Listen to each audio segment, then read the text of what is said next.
Memory transcription subject, Slanik, then Lil Space Corps. Date, standardized human time, December 5th, 2136. Marcial made the decision to move deeper into the tunnels. The further we got from my blood trail, the less chance we had of attracting Arxer attention. The human did everything in his power to disinfect my wounds and mask their scent. It was stressful to realize the atrocities occurring above ground as we camped amidst relative serenity. All it would take was one Arxer patrol to flush us out, scouring the sewers for hiding souls. Regardless, once the city was scraped dry, antimatter bombs would descend on it. Time was running out with finite certainty. We would be dead one way or another. General Borilla seemed to be losing the motivation to carry on. If it wasn't for her cheery son, I think the Tillfish officer might have given up. Marcial fished into his pack, offering Borilla a handful of berries. You haven't eaten in days. Let me guess. You don't want predator food. I want Vern to eat. The Tillfish general offered half-heartedly. Please give my portion to him. Not happening. Vant needs you at your best, huh? Damn it, human. We don't have enough. I forced a confident ear flick. Marcial packed plenty of food for his fat ass. I'm sure we have enough to go around. My fat ass? The human growled. I'm not the one who ate an entire can of Pringles during our board game session. I like salt. That was one time. The fact that it happened once is enough. I huffed in irritation. How could Marcial bring that up at a time like this? The Terran soldier extended his hand to Borilla again, and she gazed into his hazel eyes. The insectoid relented to her hunger, snatching them away with a greedy leg. She wolfed them down in a single gulp, cramming them into her mandibles. Vernt crawled up Marcel's arm. Mama, what's a Pringle? It's a salty crisp made from potatoes. You'd like it, kiddo. The vegetarian replied. Can I have one? I don't have any now, but I got gummy worms. Borilla and I both gaped at the predator, who blinked in confusion. Why would Marcial be feeding invertebrate animals to Vernt? I was confused why a herbivore human was carrying meat at all. Perhaps my friend hit his head harder than I thought. Beyond the obvious moral issues, the cure would cause an allergic reaction within the Tillfish child. He couldn't eat flesh, even if his mother was okay with it. The insectoid general looked on the verge of tears. Please, don't feed him predator food, Soldier Marcial. I'm begging you. What? I got a vegan brand. The Terran pulled a segmented cylinder which was the color of Zerulean blood. He started to pass it to Vernt before realization flashed in his pupils. Shit. Did you guys think it was an actual worm? It's just fruit juice and sugar. That's shaped to look like an animal, I grumbled. Well, yeah. Marcial hesitated before offering the gummy worm to the Tillfish child. Vernt accepted the spongy candy and giggled atop the human's forearm. I knew my best friend tried to be mindful of predatory qualities, but even he had a difficult time realizing which facets might offend us. I accepted humans for the flesh-eaters they were. It was just jarring when my body reflected that cultural schism. It was clear my human was obsessed with bringing candy for the kids. I'm sure he was stressed enough making sure it was all edible. My buddy rose to his feet and beckoned for us to continue our trek. I hopped onto his back, unable to walk of my own volition. Dino was dutiful, sniffing the ground ahead of us. Borilla guarded the rear flank, ensuring that nothing snuck up from behind. The Tillfish general and the human had grown more comfortable around each other. Unfortunately, in the insectoid's case, wariness might have played a role. I kept my eyes peeled and tried to stay alert. The tunnels split off in various directions. Marcial was charting an arbitrary course. The predator plodded along with determination, as much to avoid Borilla's defeatism as anything. It floored me how he continued to radio the UN, despite an absence of responses. No answer was an answer of itself. We reached another fork in the sewers, prompting a decision. My ears picked up on growling from our left. Judging by Marcial stowing Vernt in his duffel, he heard it too. The human peeked around the wall rather than running away as wisdom encouraged. I suppose he wanted to see if the Arxer had spotted us and determine the possibility of us being tracked. God, Slanik, those poor people, my friend murmured. I followed his piercing stare and spotted a grey silhouette in the distance. It was crouched over a Tillfish corpse, chowing away. Other Arxer rushed around with cages, trapping insectoids inside. The faint cries were almost inaudible over bullet pops, but they were the unmistakable registers of children. pity etched itself onto Marcel's scarred face. I can't go on. Billions of my people dead. Bella collapsed against a wall, buzzing hysterically. She stuffed a leg into her mouth to muffle the noise. My home. Everyone has abandoned us, and my son and I are trapped here. Children that humans have left to die, taken as cattle. Marcel hesitated before removing me from his back. He crouched next to the Tillfish General and wrapped an arm around her thorax. The human was gentle, pulling her head against his chest. Bella's eyes widened in alarm, but she allowed herself to absorb his warmth. I could see the proximity to the Terran set her instincts ablaze. The red-haired primate stood abruptly. Fuck it. Let's go save the kids. What? But you... Bella began. We're going. Slonik, stay here. I'll give you my sidearm. I thought about arguing with him, but his resolute scowl told me his decision was final. Clasping the gun between my paws, I huddled against the wall. The shallow sounds of my breathing mixed with the background noise. After waiting for Marcel to charge off to rescue the kids, I inched closer to his new position. My injuries wouldn't prevent me from picking off a grey or two. Dino bounded into the fray, eager to get his jaws on an Axa. Bella had life in her steps too, as she followed my human's path. If we were doomed to die on Silius, what better way was there to go down? We could save kids from becoming a monster's plaything. We could hope their parents defend them. The Greys were shooting at something, so some insectoids must be fighting back. I scooted along the floor and drew close enough to see who was putting up a defense.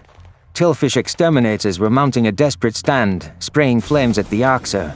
Only 2 of them were still living, and they had been separated from the children. As much as I hated these bastards at the extermination office, this was a good thing they were engaged in here. What the? One exterminator gasped as an Axa was shot from behind. His compound eyes focused on Marcel, who was firing on the Greys. Humans? No! They left us! The Tillfish predator killers looked terrified, but their flamethrowers steered clear of Marcel and Borilla. Vern's mother channeled her own fury, gunning down Greys at point-blank range. The Axa backed away, shielding their caged prizes. The exterminator who had spoken before shouted to my human and begged for the kids to be saved. I was surprised he would voice such a request. I guess the Terrans looked downright nice next to the Greys, though I wouldn't trust those Tillfish not to torch Marcel the second this is over. The human lunged forward and ducked behind a fallen Axa corpse. My friend utilized the Grey's body to absorb incoming bullets. The peril he was undertaking perturbed me, but I was confident that this wasn't a suicide run. However, that changed as Marcel's eye suddenly darted to his pocket. Amidst gunfire was the vegetarian paging the radio again.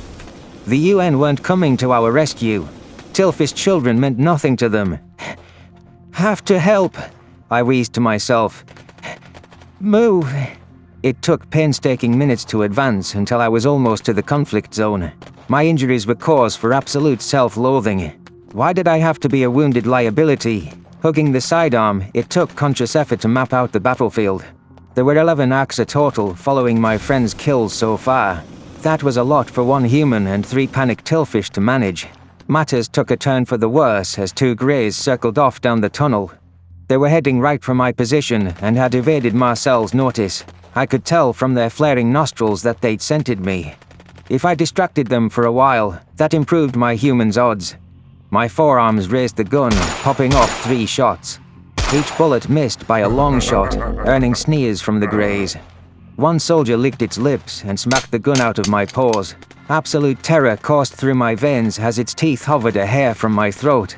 I was all too aware of my vulnerability, and my instincts were a suffocating fog. My desire was to scream, but I couldn't open my mouth. You scared, stupid animal. The lead Axa traced a claw across my throat and pressed its other arm into my sternum. A delicacy like you. A blur of motion appeared in my periphery. A brown ball plowed into the filthy carnivore at full speed, stabbing claws straight into its throat. The Axa staggered away from me while its knees buckled under it. It gave disbelieving gargles, sensing its life ebb away in a second. The creature clinging to its neck was a Gajid, and my savior looked deranged. The Gajid dismounted, locking his claws in front of him. He met the Axa's challenging stare and positioned himself between me and the monster. Those rich brown quills sported a pattern I'd know anywhere. It was one I'd last seen trying to execute my friend. Absolute hatred spurred me to my feet, and I screamed in a blind rage. I held myself at Sovlin's back, with anger granting me the strength to lunge ahead. The Gajit's spines warded me off, but I'd barely felt the pricks. This monster treated my friend like an animal, placing a shock collar around his neck. The cruel captain inflicted agony for kicks, and disfigured him for life. The residual trauma still affected Marcial to this day, no matter how he tried to mask it. The Arxer, you dumb fuck. Sovlin hissed. You can do what you want with me after I deal with it. A gunshot rippled down the tunnel, a thunderclap that snapped my outrage. A bullet sailed through the back of the Grey's skull and ended its life in an instant. The kill was courtesy of a Yortul who looked pleased with himself. I didn't understand how either alien ended up here, but I was hoping the Gajid would end up in an Arxer cage. The Yortul chuckled to himself. Too slow, old man. I dealt with it. Pained grunts echoed down the hallway, distracting me. Sovlin sprinted off before I could finish him, and the repugnant Arxer had taken my gun. Logical thoughts be damned. I'd execute that sadistic fucker even if he meant to help now. The level of hatred I felt for him was unrivaled. It was unfair that Earth let him off the hook for his unthinkable crimes. A limping human ambled down the hallway, and a series of curses ensued. Confusion took over as I recognized Tyler's towering stature. The blonde Terran was taking ginger steps, while his teeth were gritted in pain. I had spoken to Marcel's friend over messaging services after the Battle of Earth. Both of us shipped out of the system days later, and I hadn't heard from him since then. Why the hell is he here? Tyler was assigned to a ship. Did he crash? I wondered. More importantly, why the fuck is he with Sovlin? Hey, Slanek. The massive human grunted. You rang? I glowered at the lumbering predator. For what the fuck? What the fuck? I can explain. First off, I want you to know that I did kick his ass. Secondly, Captain Monaghan personally requested me for my alien expertise, then placed Sovlin under my command. So really, it's her fault. I thought you were Marcel's friend. Why would you bring that fucking monster anywhere near him? Because he was the best man for the job. The Yortul chimed in. Sovlin's an arrogant prick, but we wouldn't have gotten to you without him. Who the fuck are you? Onzo, thanks for asking. Tyler steadied his gun and limped a few steps closer. I picked Marcel's sidearm up from the sewer water, not wanting to be unarmed. My human had gunned down several Greys while utilizing his unconventional cover. The cope shield helped him to press ahead. He was unwilling to let the Arxer captors get away. Borilla had formed ranks with the Tillfish exterminators. The three insectoids were combining flames and bullets, picking off one Grey at a time. Two enemy survivors with the cages were retreating, and that forced my human to shed his corpse shield. Marcel needed to advance more quickly. That meant throwing caution aside. Sovlin rushed up behind him and strained to catch the longer-limbed predator. The Gajit's cheeks were puffed out with exertion, but he wasn't slowing down. Was that monster trying to kill Marcel this long after our escape from his ship? I didn't understand why Tyler violated our trust by bringing that spiky freak. A true friend would have done us a solid and executed Sovlin. Could have just slipped him some meat. Allergic reaction and it's done. That omnivore cure might be good for something. Marcel, get down! The Gajid roared.